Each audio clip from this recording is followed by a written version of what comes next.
안녕하십니까, 펜타킬 선생입니다. 자, 오늘 입시막설은 표준편차 이야기를 해볼게요. 제가 표준편차에 대해서 정말 수년간 말씀을 드렸는데,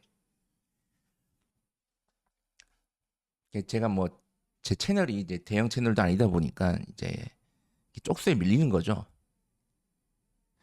자, 그래서 표준편차를 여전히 아직도 저한테 물어보시는 분들이 많더라고요. 그래서 표준편차에 대해서 이야기를 하고, 네, 일단은 제목은 이제 표준편차가 중요한 이유죠. 자, 일단 결론부터 좀 말씀드리면, 표준편차가 왜 중요하냐? 네, 그렇죠. 내가 돈 벌기 좋기 때문입니다. 이게 결론이에요, 이게. 여기서 내는 저는 아닙니다. 저는 아니에요. 저는 저런 걸로는 돈 벌 생각이 없어요. 자, 이게 무슨 말인지 한번 이제 하나씩 알려드릴게요. 우선은 이제 표준편차에 대해서 좀 이해를 하셔야 되는데, 일단 표준편차 그럼 뭔가 좀 어렵지 않습니까? 우리가 보통 쉽게 보통 일상생활에서 쓰는 단어는 절대 아니죠. 보통 논문 쓸 때나 쓰고, 그리고 사실은 이 사교육판에서도 이 표준편차라는 단어를 이렇게 자주 거론되고 사용한 지는 얼마 안 됐습니다. 그러니까 이 표준편차라는 단어는 여전히 좀 생소하죠. 근데 뭔가 있어 보이지 않습니까? 이 표준편차가? 자, 그래서 이 표준편차에 대해서 좀 말씀드리면, 표준편차의 정의는 이 통계 집단 분산의 정도입니다. 분산의 척도. 그러니까 이 값이 평균에서 넓게 분산되어 있는 정도를 말하는 건데, 그러니까 얼마나 넓게 펴져 있냐, 아니면 평균에 얼마나 붙어 있냐. 요거예요. 이걸 이제 학생부에 적용을 하면 이 표준편차를, 그러니까 학생들의 성적이, 내 성적이 평균에서 얼마나 멀리 있냐. 요거죠. 그러니까 정확히 얘기하면 이게 내 성적이 아니라 학생들의 성적이죠. 이 어떤 수학 선생님이 문제를 냈는데, 수학 선생님이 시험을 냈는데 그게 이제 평균이 50점이야. 그 50점에서 얼마나 멀리 퍼져 있냐, 혹은 가까이 있냐 하는 게 이제 표준 편차입니다. 뭐 예를 들어서 설명을 드리면, 그 학생부에 수학 성적이 아까 50점이라고 그랬잖아요. 평균 성적이 50점인데 학생들을 보니까, 예를 들어서 막 어떤 학생들은 막 100점, 90점대 막 있고, 어떤 애들은 막 10점, 막 20점대 있고 막 이래. 그러니까 이 성적들이 평균 50점에서 되게 멀리 떨어져 있잖아요. 그죠? 그럼 이렇게 돼버리면 이제 표준 점수, 아니 표준 편차가 큽니다. 이렇게 돼버리면. 그리고 반대로 평균 50점인데 뭐 상위권 학생들이 막 55점, 60점, 또 성적이 조금 안 좋은 애들은 막 40점 막 이래요. 그러니까 평균 점수인 50점에 붙어 있어. 그러면 표준 점수가 작아요. 표준 점수가 아니라, 네. 표준 점수가 작습니다. 자, 그래서 이게 이제 표준 편차인데, 이 학생부에서 이 표준 편차들 관련해서 이제 계속 얘기가 나오는 게, 그 전문가들의 주장이 뭐냐면, 표준 편차가 크면 평균 점수에서 되게 넓게 이렇게 성적 분포가 있으면 이 학교는 이제 공부를 못하는 학교고, 학생들의 실력이 막 뒤죽박죽이니까. 그 다음에 표준 편차가 작아. 평균 점수에 오밀조밀하게 붙어 있어. 그러면 학생들의 실력 차이가 작아. 대부분 공부 잘하는 애들이야. 그러니까 이 학교는 공부를 잘하는 학교일 것이다. 그리고 결국에는 이게 교과 전형에서는 반영이 되는 게 아닙니다. 이 표준 편차의 개념은 기본적으로. 교과 전형은 등급이 다 하는 거예요. 거의 대부분.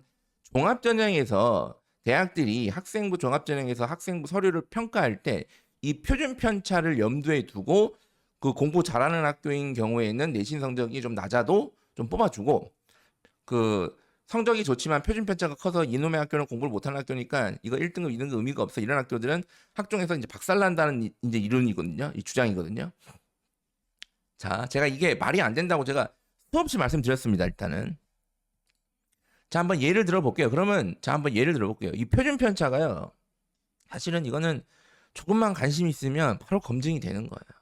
바로 그 학교 알림이에 들어가시면 그 학교의 표준 편차를 확인할 수가 있습니다. 그 학교에 과목별로, 학년별로. 자, 제가 일단 2학년 1학기 과목의 표준 편차를 A, B, C, D, E, F, G, 그러니까 총 7개 학교의 표준 편차를 갖고 왔어요. 네. 자, 여기서 표준 편차만 보고, 그러면 이들의 주장이 맞으면, 표준 편차가 작으면 공부 잘하는 학교고 표준 편차가 크면 공부 못하는 학교잖아요. 그러면 이제 이걸 보시고 어디가 공부를 잘하는 학교고 어디가 공부를 못하는 학교인지 한번 찾아보세요.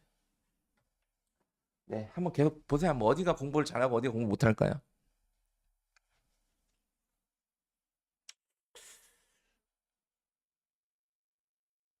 일단 봐도 모르겠는데 이게 정상이에요. 뭐야 이게? 뭐지? 지금 일단은 국영수 가장 중요한 주요 과목 기준으로 보면 표준 편차가 평균적으로 제일 낮은 학교는 D학교로 보이거든요, 지금. 그렇죠. D학교가 국영수 평균 표준 편차를 보면 가장 낮습니다. 근데 이 학교는 또 물리는 또 엄청나게 높아요. 그렇죠? 그리고 화학, 생명, 이게 물리가 없는 학교들은 이제 그 뭐 1학기 때 뭐 다른 학기 했거나 아니면 뭐 선택자가 없어서 없어졌거나 뭐 이런 겁니다. 그리고 요거 가로는 수학이 보통은 그 한 학기에 두 개 들을 수도 있잖아요. 뭐 수원, 확통 이런 식으로, 뭐 아니면 수원, 수투 이런 식으로. 그래서 두 과목이 있는 경우는 제가 이렇게 표시를 했어요. 네. 그러니까 과학을 보면 과학은 또 표준 편차가 어디가 더 작아 보입니까? 아, 요거 이제 10.9인데 제가 100구로 해놨네요. 네. 이게 10.9입니다. 어디가 좀 과학은 좀 상대적으로 좀 괜찮아 보이나요? 뭐 E 학교? 혹은 C 학교 아니면 F 학교? 그렇죠? 자, 그러니까 결론은 이거를 봐도 알 수가 없어요. 사실은. 야, 이거 공부 잘하는 학교다. 이거 못하는 학교다. 자, 공개를 하겠습니다. 자, 보세요. 일단은 제가 흔히 말하는 갑방고라고 불리는 학교들 세 개를 제가 갖고 왔고요. 갑방고, 학업 역량이 뛰어난 학교. 그리고 나머지 네 개는 공부를 못하는 학교다가 아니라 제 고향에 있는 학교, 근처에 있는 학교, 그다음에 제가 가본 학교들. 그래서 그냥 갑자기 생각이 나서 갖고 왔습니다. 이 학교들이 공부를 못하는 학교라는 게 아니라 그냥 평범한 일반고예요. 평범한 일반고인데 단순히 그 정시 경쟁력, 모의고사 경쟁력만 놓고 보면 이 앞에 세 개 학교랑 이 네 개 학교는 상당한 차이가 있습니다. 어마어마한 차이가 있어요. 단순히 저는 이 학생이 공부를 잘하냐 못하냐는 단순히 정시 경쟁력만으로는 판단할 수 없다라고 저는 생각을 하기 때문에 자 어쨌든 보세요. 그럼 아까 국영수가 제일 낮았던 학교가 D 학교였단 말이에요. 그리고 과학은 F랑 C 학교가 낮은 편이었잖아요. 그죠? 근데 여기 앞에 흔히 말하는 대치동에 있는 이 학교들 이래요 지금. 그러니까 제가 항상 어이없는 게 최소한 대치동에서는 표준 편차 얘기를 꺼내면 안 되는 거 아닌가? 이거 선생님이 일부러 이렇게 갖고 온 거 아니냐? 뭐 이거 더 낮은 학교를 갖고 올 수도 있죠. 찾아보면 더 있겠죠. 이제 갑방고인데 표준 편차가 낮은 학교도 있겠죠. 좀 이거보다. 근데 평범한 일반고인데도 이거보다 표준 편차 더 낮은 학교도 있어요. 있습니다. 그리고 보통은 이 표준 편차 가지고 얘기하시는 분들이 뭐 어떤 학교는 막 표준 편차가 10 이내다. 그 대부분 이제 자사고거든요. 특목 자사고란 말이에요. 그거를 그렇게 비교하면 안 되죠, 사실상. 그러니까 표준 편차가 이렇다 이거예요, 지금 이게. 이거 말고도 반증 사례라고도 할 것도 없어요. 되게 많습니다. 그래서 표준 편차로는 알 수가 없어요.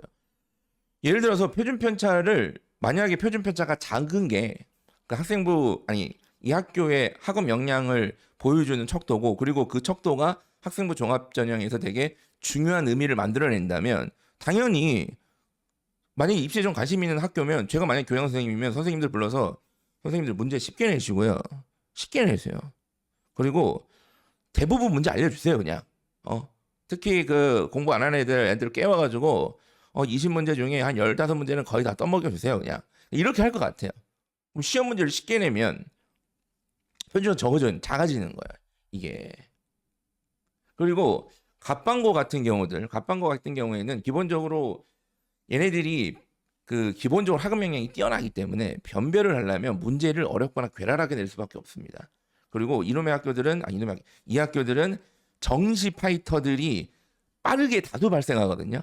그러니까 1학년 끝나고 A씨 수능, 2학년 1학기 끝나고 상당수 A 수능, 2학년 2학기 끝나고 대다수 수능 이렇게 가기 때문에 그 표준 편차가 뒷학기로 갈수록 계속 커져요, 보통은.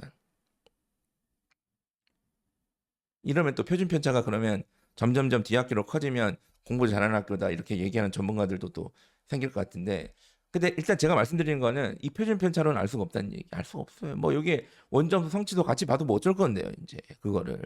어? 자사고는 표준 편차가 작아요. 그러니까 자사고가 학생부 종합전형 결과가 비교적 일반고보다는 좀 많이 나오니까 자사고가 표준 편차가 작다가 이런 것들을 또 막 근거로 대시는 분들이 있는데 그 자사고나 특목고는 일단 기본적으로 교육 과정이 다르기 때문에 그 아는 거고 그리고 자사고도 그 교육 과정이 자사고인지 일반고인지 구분이 안 되면 자사고 판이 어렵습니다. 블라인드 평가에서는. 그래서 실적이 그냥 일반고도 못한 자사고도 꽤 있어요. 네.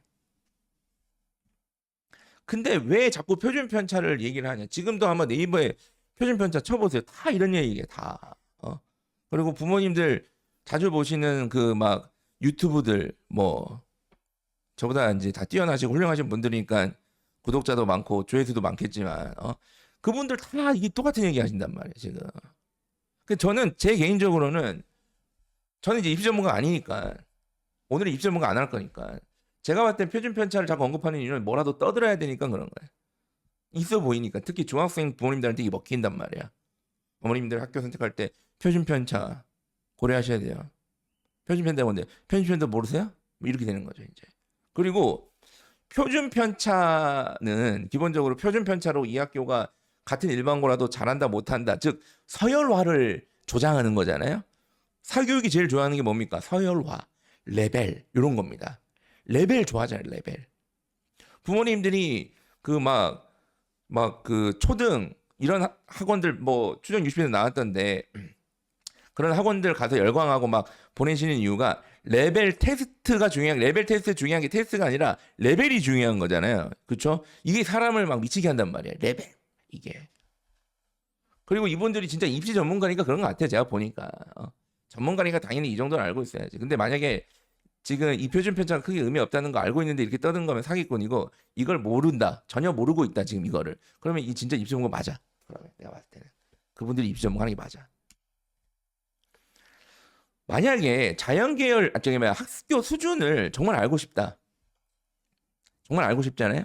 그러면 표준 편차보다도 더 정확한 지표가 있습니다. 근데 이것도 100%는 아니에요. 근데 표준 편차보다는 훨씬 더 과학적이야. 합리적이야. 그 학교의 자연계열 비율을 알면 됩니다. 자연계열 비율을 보면 이 학교가 학업 역량이 어느 정도 되는지 어느 정도 판단할 수 있어요. 그러니까 자연계열 비율은 어떻게 하는데요? 왜 모릅니까? 일단은 국어, 수학, 영어 같은 경우에는 2학년 때까지 대부분 한 학년에 모든 학생들이 듣잖아요. 그죠? 그리고 거기서 이제 인문, 사회 쪼개지니까 탐구 과목 인원을 보면 어느 정도 예상이 돼요. 그러니까 단순하게 뭐 예를 들어서 문학을 300명 들었어. 한 학년에 300명이고. 근데 미적분을 150명 들었다. 그러면 최소 자연계가 물론 이제 인문계 중에 미적분 듣는 애도 있겠죠. 어디 또 가스라이팅 받아서. 근데 자연계 중에 미적분 안 듣는 애도 있단 말이야. 그 대충 반반이란 얘기야. 어느 정도. 그러니까 자연계열 비율, 그다음에 특히 그 중에 자연계열 비율 중에 물리학 선택자 요거를 보면 이 학교가 어느 정도 역량이 있는지 알 수 있어요. 그러니까 아마 저기 제가 말씀드렸던 저 갑방고들은 아마 자연계열 비율이 대부분 높고요. 그다음에 물리학 선택자가 되게 많습니다. 기본적으로. 자연계열 비율은 높은데 물리학 선택자가 적은 학교도 많아요. 그리고 수행평가, 특히 수학과학 수행평가를 좀 보시면 어느 정도 이 학교의 수준을 파악할 수 있습니다. 그러니까 이런 것들을 보면 굳이 학교의 학업 역량이나 수준을 알고 싶으시면 이런 것들이 더 정확하다기보다는 표준 편차보다 더 정확한 지표예요. 아니 우리 학교 애들이 수학을 딱 못하는 애들이 많이 입학했는데 수학 선생님이 혼자 막 삘 받아가지고 막 수행 평가로 막 자꾸 증명시키고 막 보고서 자꾸 쓰라고 하고 이럴 수 없단 말이야. 그러면 이제 그냥 뭐 수학 도서 같은 거 읽고 아니면 뭐 실생활에 뭐 할 수 있는 아니면 이제 수행 평가를 최대한 이제 그 발표형 그냥 약간 서술형 느낌으로 이렇게 좀 넘어가고 애들 수학 포기하지 않게 지도하는 방향으로 가시겠죠. 기본적으로 공교육 선생님들은. 그리고 선생님 그럼 뭐 교육 과정을 보면 뭐 교육 과정 빡센 좀 학교들은 좀 갑방거나 좀 공부 잘하는 학교들은 수원수투 뭐 하고 수원수투는 2학년 1학기 때 하는 학교가 많습니다. 전국적으로 보시면. 대구 경북에 가시면 대부분 이래요. 네. 그 입시는 전국 단위 경쟁인데 자꾸 이렇게 아니 저는 이제 입시 전문가 아니니까 네. 자. 그리고 학생부 종합전형의 본질을 아예 망각한 겁니다. 제가 이 얘기를 사실 할 필요도 없는데 굳이 꺼내는 이유는 이게 중요한 게 아니에요, 사실은. 학생부 종합전형은 이 학교를 평가하는 게 아니라 그 학생을 평가하는 거예요.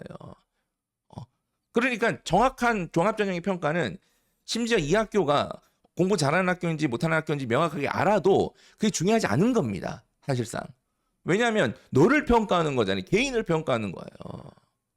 학생을 개인을 평가해야 돼. 학생부 종합전형인지 만약에 이 학생이 어느 학교에 다니냐에 따라서 그 학교의 그 백그라운드 영향력이 대입에 영향을 주는 거 이게 일종의 어떻게 보면 그 고등학교 서열화 뭐 이런 느낌이거든요.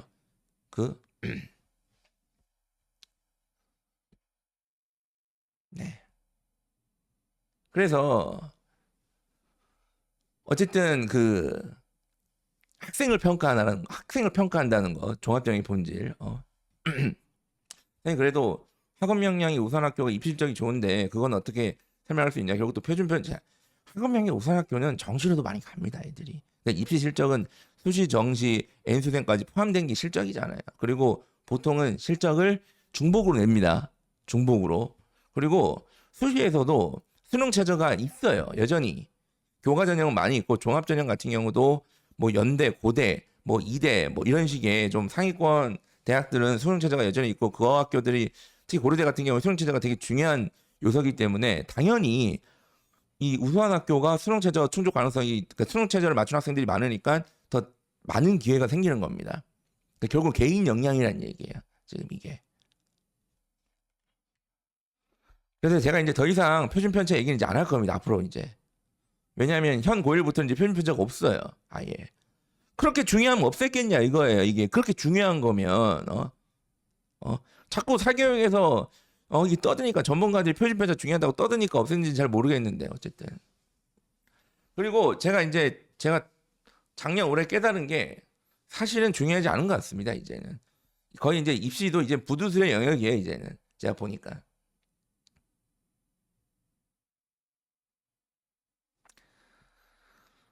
그리고 아마 이제는 표준 편차가 없어졌으니까 이제 원점수 중요합니다. 원점수 뭐 성취도 뭐 등등 가지고 또 학교 수준 어쩌고 저쩌고 하는 분들이 또 엄청 나올 겁니다. 뭐 제가 어쨌든 이분들은 이제 전문가시니까 전문가로서 먹고 살아야 되니까 이렇게 얘기를 하시는 거니까 뭐 제가 이해는 합니다. 어쨌든. 근데 그거를 또 그대로 받아들이는 부모님들이 이제는 제가 봤을 때는 네. 더 이상 생략하겠다. 오늘 입시 막설 이걸로 마치도록 하겠습니다. 감사합니다.